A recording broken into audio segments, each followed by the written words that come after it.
అన్నపూర్ణ మామిడిపల్లి విజయవాడ రుచులు అనే శీర్షిక కింద ఈరోజు నేను కొబ్బరితో బూరెలు చేద్దాం అనుకుంటున్నాను. పచ్చి కొబ్బరితో బూరెలు చేద్దాం అనుకున్నాను. దానికి కావాల్సినటువంటి ఐటమ్స్ ఏంటనేది చెప్తున్నాను. ఇప్పుడు ఈ గిన్నె ఉంది చూసారా, ఈ గిన్నెకి ఒక పెద్ద కాయ చిప్ప సగం కాయ అయితే మనకి ఇంత కొబ్బరి వస్తుంది. కొబ్బరి ముందుగా ముక్కలు చేసుకొని మిక్సీలో వేసుకోవాలి. తీసుకునే బెల్లంతోనే చేస్తాం బూరెలు. ఆ బెల్లం కూడా సేమ్ కొబ్బరి ఎంత క్వాంటిటీ తీసుకుంటే చాలు. సుమారుగా ఇది ఒక 300 గ్రాములు, ఒక పావు కేజీ బెల్లం ఉంటుంది.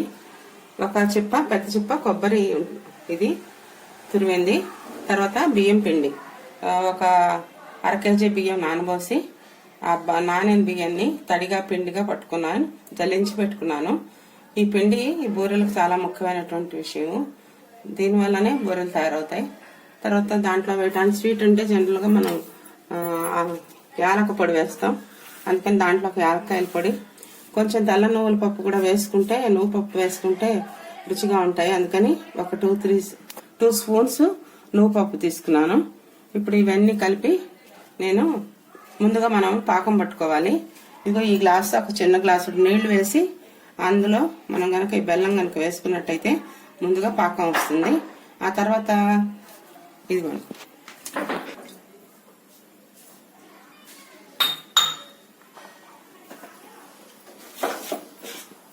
స్టవ్ వెలిగిద్దాం. స్టవ్ మీద కళాయి పెడదాం. కళాయిలో నీళ్లు పోసాను. చిన్న గ్లాసు ఒక గ్లాసు నీళ్లు పోసాను. దాంట్లోకి మనము ఈ తరిగి పెట్టుకున్నటువంటి బెల్లం మొత్తం వేసేసుకుందాం. ఇప్పుడు మెల్లిగా బెల్లం కరిగి పాకం తయారవుతుంది. పాకం అయిన తర్వాత ఏం చేయాలో నేను ప్రొసీజర్ మళ్ళీ చూపిస్తాను. ఇప్పుడు బెల్లము కరిగింది. మనకి అది కరెక్ట్గా లేత ఉండ పాకం వస్తే బాగుంటుంది. పాకం చూసుకోవాలంటే ఒక గిన్నెలో కొంచెం నీళ్లు వేసుకొని ఆ నీళ్లలోకి పాకం కనుక కొంచెం గట్టిగా తీసి వేస్తే మనకి ఇలా నీళ్లలో అది గట్టిపడి ఇలాగా మనకి ఉండ అవుతుందా ఉండవదా అనేది తెలిసిపోతుంది. ఇప్పుడు ఇది ఉండ అయింది. గట్టి ఉండపాకం అక్కర్లేదు, అరిసెల్లాగా. ఇది లేత ఉండపాకం తీసుకుంటే సరిపోతుంది. కనుక ఇప్పుడు మనకి వచ్చిన పాకం సరిపోయింది. దాంట్లోకి మనం ఇప్పుడు యాలక పొడి,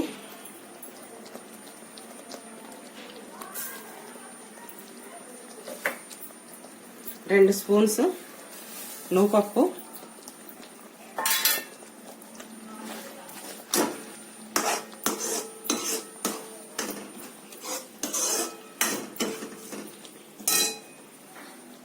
ఆ తర్వాత మనం తురిమి పెట్టుకున్న పచ్చి కొబ్బరి మిక్సీలో వేసుకున్నాము.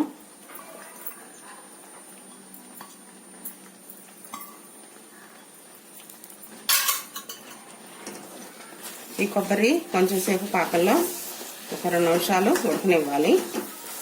కొబ్బరి అయిపోయిన తర్వాత మనం స్టవ్ ఆపేసుకొని అప్పుడు మనం నానబెట్టి పట్టుకున్న బియ్యం నానబెట్టి తయారు చేసినటువంటి పిండి ఉంది కదా, బియ్యం పిండి, దాన్ని మనం ఇందులోకి వేసుకోవాలి. ఇదిగోండి కొబ్బరి నువ్వులు అన్నీ దీంట్లో పాకంలో కలిసిపోయి ఉడికేసాయి. మనం స్టవ్ ఆపేసుకుందాం. ఇప్పుడు బియ్యం పిండి వేస్తాను ఇందులోకి. అది మొత్తం ఒక్కసారి వేసుకోకూడదు, అంతా కలిపి ఉండగా అయిపోతుంది. కానీ కొంచెం కొంచెంగా వేసుకొని కలుపుకుంటూ మనకి ఆ బెల్లంలోకి పాకంలోకి ఎంత పిండి పడితే మనం అంతే వేసుకోవాలి. పిండి ఎక్కువైతే గట్టిగా అయిపోతాయి, బూరెలు రావు. అలాగే పిండి తక్కువైతేనేమో జారుగా అయిపోతుంది. పిండి అంత అసలు నూనెలో కలిసిపోతుంది మనం బూరె వేయంగానే. అందుకని అది మరీ ఎక్కువ కాకుండా మరీ తక్కువ కాకుండా మనం ఈ పాకానికి సరిపడాగా మాత్రమే మనం దాంట్లో బియ్యం పిండి కలుపుకోవాలి. ఎప్పుడు చేసిన బూరెలు తడి బియ్యం పిండితోనే చేయాలి. పొడి బియ్యం పిండితో ఈ కొబ్బరి బూరెలు రావు. అది అందుకని అందరూ మిల్లుకు పట్టించుకోవడం కానీ, మిషన్లో మన మిక్సీలో వేసుకోవడం కానీ ఏదో ఒకటి చేసి తడి పిండితోనే ఈ వంట చేయవలసిన అవసరం ఉంది.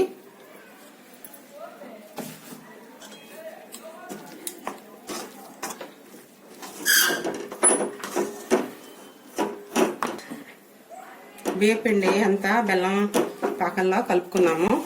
ఇది చూడడానికి చూస్తారా ఎలా వచ్చిందో, అలా జారుగా ఉన్నట్టుగా, మరీ జారు కాకుండా మనం గట్టి తీసి ఇలా వేస్తే పడిపోయేలాగా మాత్రమే బియ్యం పిండి కలుపుకోవాలి. ఎందుకంటే అంతకు మించి ఇంకా కంచుసాటు చల్లారిపోతే ఈ పిండి ఇంకొంచెం గట్టిపడుతుంది. దీన్ని మనం మామూలుగా చలివిడి అంటాం కదా, అలా చలివిడి గట్టిపడుతుంది. దీంట్లోకి ఒక 2-3 స్పూన్స్ నెయ్యి వేసుకుందాము. నెయ్యి వేసుకొని మొత్తం శుభ్రంగా కలుపుకొని మనం పిండి చల్లారేదాకా, ఈ పట్టినటువంటి చలివిడి పిండి చల్లారేదాకా కొంచెంసేపు వెయిట్ చేయాలి. ఎందుకంటే మనం చేత్తో తట్టి బూరెలు పాకంలో వేస్తాం, నూనెలో వేస్తాం కదా, వేడివేడిగా ఉంటే మనం చేయటం కష్టం. అందుకని కొద్దిగా ఒక 10 నిమిషాలు చల్లారితే మనకి ఈ పిండిని మనం బూరెలుగా వేసుకోవడానికి బాగుంటుంది.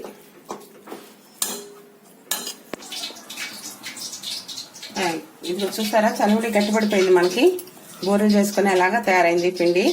ఇప్పుడు మనం ఒక ప్లాస్టిక్ ఐటెం తీసుకొని దీని మీద కొంచెంగా నూనె వేసి అంతా వేసుకొని పూసేసుకొని కాగితం నిండా అంతా నూనె కానీ నెయ్యి కానీ ఏదైనా రాసుకోవచ్చు. అప్పుడు మనం ఈ పాకాన్ని చిన్న చిన్న ముద్దల్లాగా తీసుకొని సుమారుగా ఒక చిన్న నిమ్మకాయ అంత సైజులో తీసుకొని మనం చేత్తో దీన్ని బూరెలాగా ఒత్తుకుందాము. అక్కడ స్టవ్ మీద ఆయిల్ పెట్టాను, ఆయిల్ కాగుతోంది. ఆ ఆయిల్లోకి మనం ఈ బూరెని వేసేయాలి. సెగ మరి ఎక్కువ ఉండకూడదు, మరి తక్కువ ఉండకూడదు, మీడియంగా సెగ పెట్టుకోండి. అప్పుడు మాడకుండా చక్కగా వస్తాయి బూరెలు, గోల్డెన్ బ్రౌన్లో వేగి బాగుంటాయి. ఈ బూరెలు ఒకటే వేసుకోక్కర్లేదు, 2-3 ఒకేసారి నూనెలో వేసుకొని వేయించుకోవచ్చు. అన్నీ ఈవెన్గా వేగేలాగా చూసుకోవాలి. అలా వేగితే ఇంకా లోపల చలివిడి కూడా చక్కగా వేగి మంచి రుచిగా ఉంటుంది. అదిగోండి నూనె కాగింది, అందుకనే బూరె వేయంగానే మనకి పైకి తేలిందనమాట. నూనె కాకపోతే బూరె పైకి రాదు, అలా అడుగంటి పెంటగానే ఉండిపోతుంది. ఇది చేసుకునేది చాలా తేలిక. కప్పే పిండి మిక్సీలో వేసుకోవడం ఒక్కటేనాయి. ఆ పిండి కనుక మనం మిక్సీలో వేసి తీసేసుకుంటే చాలా తేలిగ్గా చేసుకోవచ్చు బూరెలు. ఇవి నిలవ కూడా ఉంటాయి, చేసుకుంటే ఒక 10-15 రోజులైనా డబ్బాలో వేసుకొని మనం తీసుకోవచ్చు.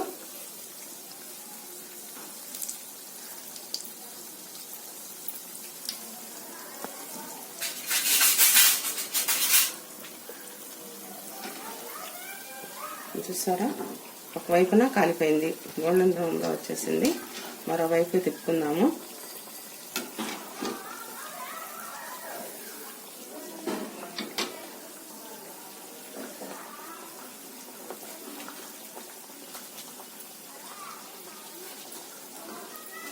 ప్రతిసారి చేతికి మటుకు ఆయిల్ నీళ్ళల్లో ముంచకూడదు.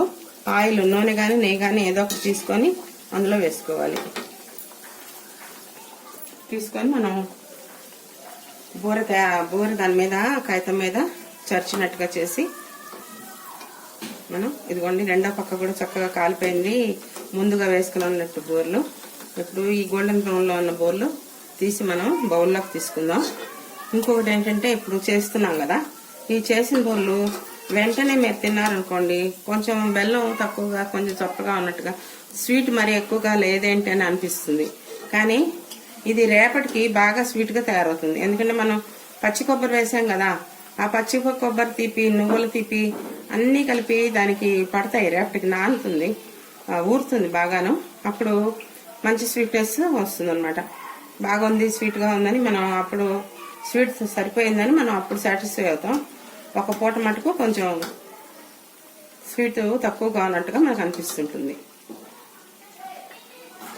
ఇవి ఎక్కువ సెగ పెట్టకపోవడం వల్ల కాల్చుకోవడం నిదానంగా వేగనివ్వాలి. ఏమాత్రం తొందరపడకూడదు. తొందరపడినట్టయితే లోపల పిండి వేగదు, అదంతా చలివిడి పచ్చి పచ్చిగా ఉండిపోతుంది, తినటానికి అంత బాగా ఉండదు అనమాట. అందుకని కొంచెం ఓపికగా కొంచెం నిదానంగా వేయించుకోవాలి. మళ్ళీ ఇంకొక వాయి వేస్తున్నాను. ప్రతి వాయికి ఒక 5-6 బూరెల చొప్పున మనం కాల్చుకోవడానికి వేసుకోవచ్చు.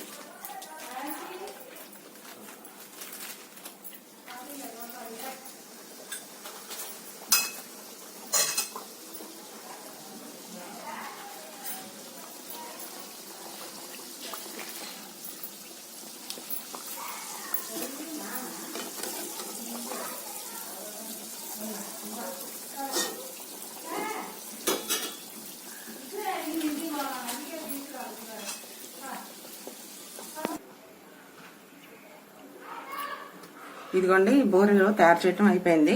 మొత్తం చేసిన పిండి చలివిడి మొత్తం బూరెలు చేశాను. ఇవి చాలా తక్కువ నూనె పీలుస్తాయి, ఎక్కువగా నూనె తీసుకోదు. మనం నూనె వేగటం కోసం పోయటమే కానీ పోసిన నూనె ఆల్మోస్ట్ పోసినట్టుగానే ఉంటుంది. ఎక్కువ నూనె ఖర్చు అవదు, తినటానికి రుచిగా ఉంటాయి, బాగుంటాయి. కనుక మీరు కూడా ఈ రెసిపీని మీరు చేసుకొని తిని ఆస్వాదించండి.